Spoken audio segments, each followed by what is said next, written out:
Hello बच्चों, आप लोगों को आज मैं प्रोटीन के बारे में थोड़ी जानकारी दे रहा हूँ। जो आपका क्लासिफिकेशन ऑफ फूड था उसमें कुछ इम्पॉर्टेंट आपके एलिमेंट थे, जिसमें कार्बोहाइड्रेट के बारे में मैंने आपको पिछले वीडियो में बताया था। आज मैं आपको प्रोटीन के बारे में बेसिक नॉलेज दे रहा हूँ, ठीक है, जितना आपके लिए सफिशिएंट है, ठीक है। अब देखो, अगर हम प्रोटीन की बात करते हैं तो आप सबको मालूम है कि प्रोटीन जो है वो क्या है, ये हमारा बॉडी बिल्डिंग एलिमेंट है ना। और बॉडी बिल्डिंग का मतलब आप समझिए, ये शरीर निर्माणकारी पदार्थ होता है, यानी कि वृद्धि के लिए इस्तेमाल होता है, ठीक है। अगर हम प्रोटीन की बात करते हैं तो इसमें मुल्डर, ये नाम है वैज्ञानिक का, मुल्डर, जिन्होंने इसको फर्स्ट टाइम आप कह सकते हैं डिस्क्राइब किया था। और एक तरह से समझ लो कि ये जो प्रोटीन है ना, इसके बारे में जो पहले वैज्ञानिक हैं मुल्डर, इन्होंने 1838 में इसको आप कह सकते हैं इसका जो नाम है उसको दिया था। अगर हम कंपोजिशन की बात करते हैं, अगर हम प्रोटीन के निर्माण की बात करते हैं तो आपको मैं बता दूं कि जो प्रोटीन है ये 20 प्रकार के 20 टाइप के एमिनो एसिड यानी कि अमीनो अम्ल के कंपोजिशन से बनता है। यानी कि 20 प्रकार के अमीनो अम्ल होते हैं, जिनमें से 10 जो है वो हमारी बॉडी में सेल बनते हैं, और 10 जो होते हैं वो क्या होते हैं, हमको भोजन से प्राप्त होते हैं। अब ये जो अमीनो जो एसिड्स हैं, इनमें आपके दो होते हैं ग्रुप। एक आपका होता है अमीनो ग्रुप, ठीक है, और दूसरा आपका होता है कार्बोक्सिलिक ग्रुप।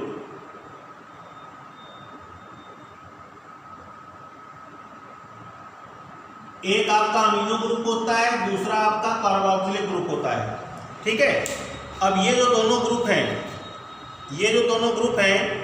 इन दोनों ग्रुप का आप कह सकते हैं कि जो संयोजन है वो जल के अपघटन द्वारा होता है।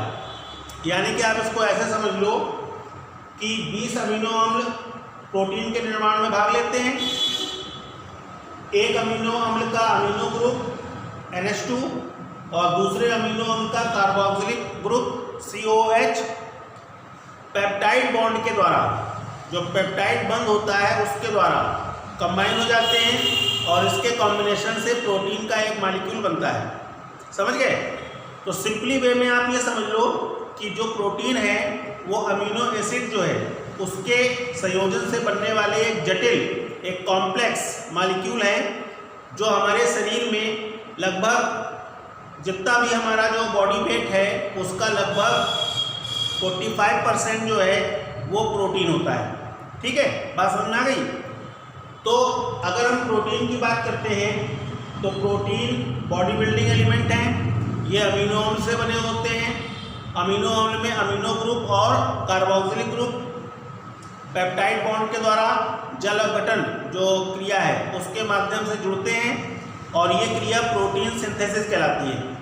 आप लोगों ने पढ़ा होगा राइबोसोम, RNA, इसके बारे में आपने पिछले क्लास में पढ़ा होगा। तो राइबोसोम प्लेटफॉर्म होता है जहाँ पर प्रोटीन की फॉर्मेशन होती है। समझ गए? अब देखो, अगर हम बात करते हैं टाइप्स ऑफ प्रोटीन, तो देखो टाइप्स ऑफ प्रोटीन में 3 प्रकार के मेन प्रोटीन होते हैं। सिंपल प्रोटीन, सरल प्रोटीन, कॉन्जुगेटेड प्रोटीन, संयुग्मित प्रोटीन, या फिर डिराइव्ड प्रोटीन, इसको हम लोग क्या बोलते हैं, व्युत्पन्न, ठीक है। अब तीनों में जो डिफरेंस है वो समझ लो। देखो, सिंपल प्रोटीन जो होते हैं ये ऐसे प्रोटीन होते हैं जो प्योर होते हैं, शुद्ध होते हैं। और शुद्ध क्यों होते हैं? क्योंकि इनका जो निर्माण है वो केवल अमीनो एसिड के संयोजन से होता है। यानी कि इसमें जो प्रोटीन है उनकी फॉर्मेशन केवल अमीनो अम्ल के द्वारा होती है। अमीनो अम्ल के बने ये प्रोटीन होते हैं। समझ गए?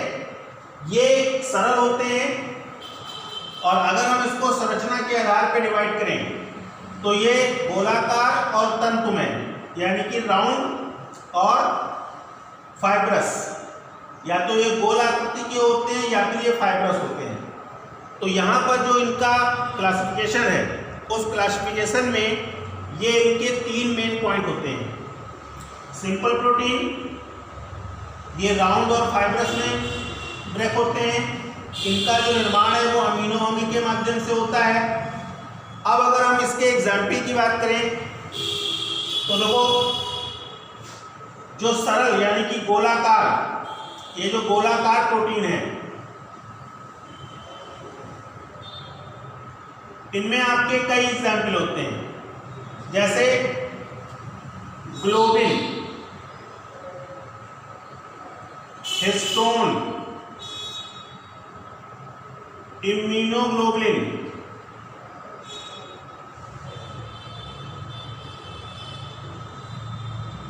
ठीक है। ग्लोबिन, हिस्टोन, इम्यूनोग्लोबुलिन या फिर ग्लोबुलिन,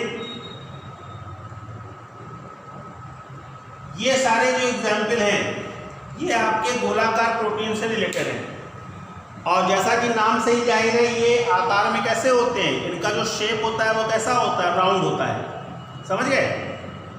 जनरली ये जो प्रोटीन होते हैं ये हमारे ब्लड से रिलेटेड होते हैं। जैसे आप लोगों ने मालूम होगा हीमोग्लोबिन, तो हीमोग्लोबिन में जो ग्लोबिन है वो गोलाकार प्रोटीन होता है। हिस्टोन प्रोटीन आपके डीएनए में पाए जाते हैं। इम्यूनोग्लोबुलिन जो होते हैं ये हमारे प्रतिरक्षा तंत्र में यूज होते हैं। और ग्लोबुलिन जो है वो प्लाज्मा में पाया जाने वाला एक प्रोटीन है। तो ये सारे के सारे जो प्रोटीन हैं वो किसमें, ब्लड से रिलेटेड होते हैं। ठीक।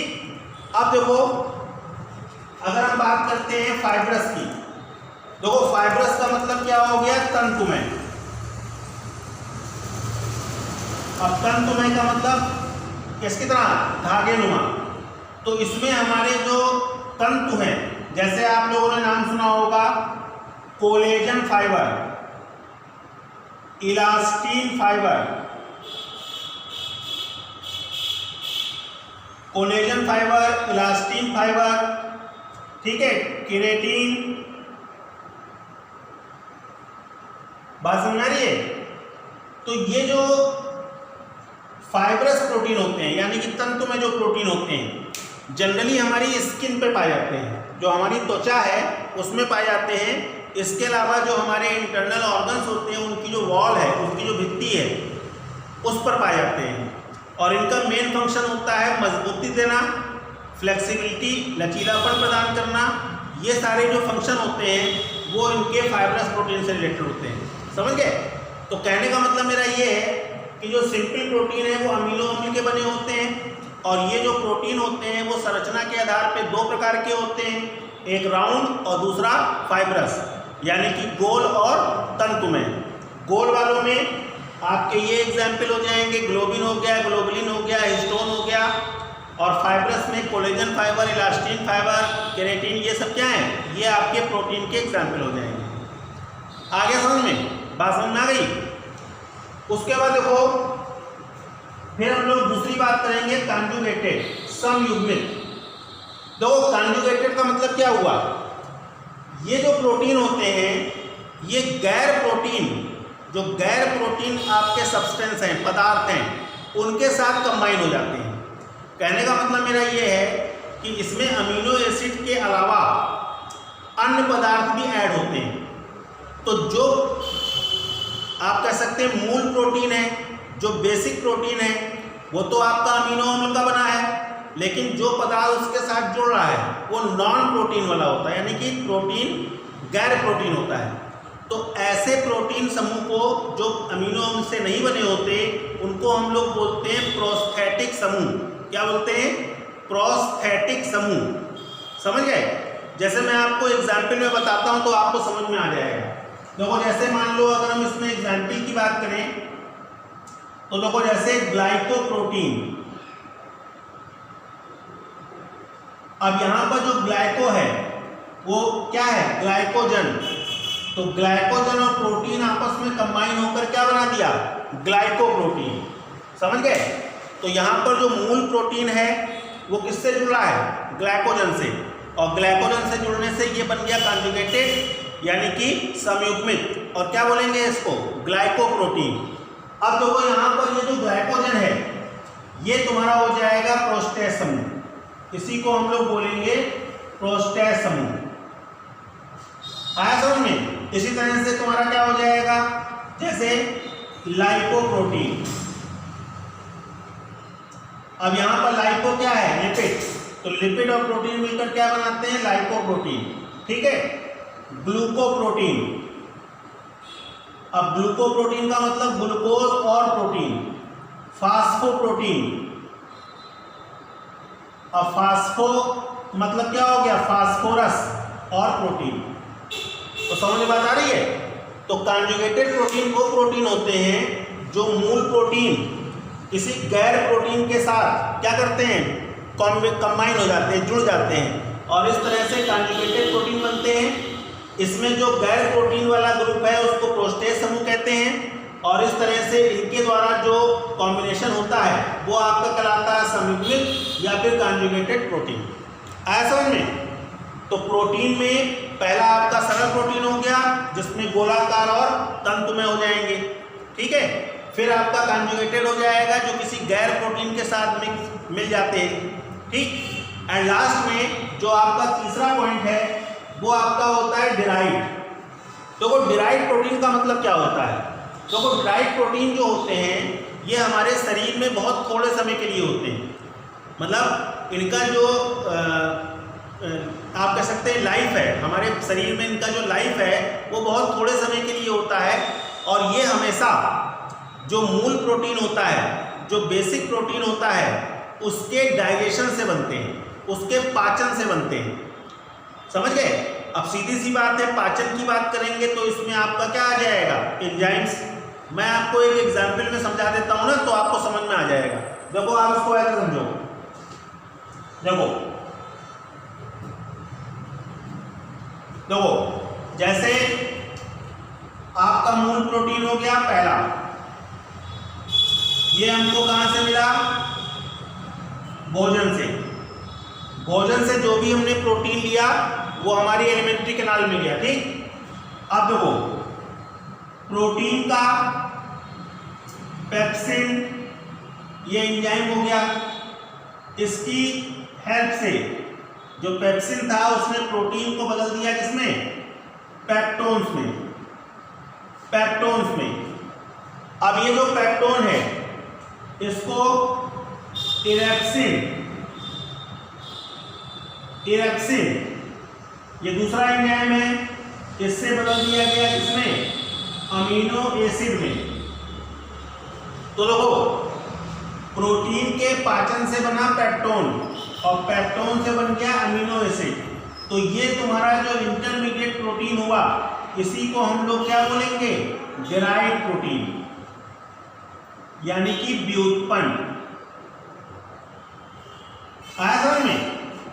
तो डिराइव्ड प्रोटीन जो होते हैं वो हमारे शरीर में क्या होते हैं, थोड़े समय के लिए होते हैं, और इनका जो निर्माण है वो मूल प्रोटीन के डाइजेशन से होता है, पाचन से होता है। मूल प्रोटीन के पाचन से पेप्टोन, और पेप्टोन से फिर आपका अमीनो एसिड। तो यहाँ पर जो पेप्टोन है वो एग्जाम्पल किसका हो जाएगा, डिराइव्ड प्रोटीन का। आया समझ में? क्लियर? तो सिंपली वे में आप इसको जो आपके सिलेबस के अकॉर्डिंग है तो उसमें आप सिर्फ ये समझ लो कि प्रोटीन जो है उसको 3 पार्ट में डिवाइड किया गया है। उन तीनों पार्ट के जो नाम है वो हो गए, उसके एग्जाम्पल्स हो गए। अगर हम कंपोजिशन की बात करेंगे तो अमीनो एसिड से प्रोटीन बनते हैं, 20 प्रकार के अमीनो एसिड इसके निर्माण में भाग लेती है। अमीनो ग्रुप और कार्बोक्सिलिक ग्रुप ये पेप्टाइड बॉन्ड के द्वारा जोड़ते हैं वाटर की प्रेजेंस में, और इस तरह से जो अमीनो एसिड है उनसे बने जो प्रोटीन है वही शुद्ध होते हैं और वही आपके मूल प्रोटीन होते हैं, जिनको सिंपल प्रोटीन बोलते हैं। ये गोलाकार और तंतुमय होते हैं। आपको एक चीज़ और बता दें कि हमारी जो एलिमेंट्री कैनाल में एंजाइम्स होते हैं, पेप्सिन, रेनिन, एमाइलेज, लाइपेज, सारे के सारे एंजाइम क्या होते हैं, गोलाकार प्रोटीन। तो इसमें आपका एक एग्जाम्पल और बढ़ जाएगा, इसमें आपका एक एग्जाम्पल और बढ़ जाएगा, और वो क्या हो जाएगा, एंजाइम्स। तो सारे के सारे एंजाइम जो होते हैं वो गोलाकार प्रोटीन होते हैं। कॉन्जुगेटेड में वे प्रोटीन आते हैं जो मूल प्रोटीन और अदर जो गैर प्रोटीन जो पदार्थ हैं उनसे जुड़ते हैं। ठीक, मैंने आपको एग्जाम्पल बता दिए और डिराइव में आपके ये सब आ जाएंगे। आया समझ में? तो इस तरह से अगर हम प्रोटीन की बात करते हैं तो प्रोटीन हमारी बॉडी के इम्पॉर्टेंट सब्सटेंस होते हैं और ये हमारे शरीर में एक तरह से कह लो कि जो ग्रोथ है उसको रेगुलेट करते हैं। सीधी सी बात है, प्रोटीन की कमी से अगर मान लो किसी के बॉडी में प्रोटीन की कमी हो गई तो उसकी ग्रोथ क्या होगी? रुक जाएगी। समझ गए? क्लियर? तो आप लोग जो प्रोटीन है वो क्या होता है, उसकी कंपोजिशन क्या होती है और उसके टाइप्स क्या होते हैं, इस वीडियो के माध्यम से समझ सकते हैं। क्लियर? Okay, thank you.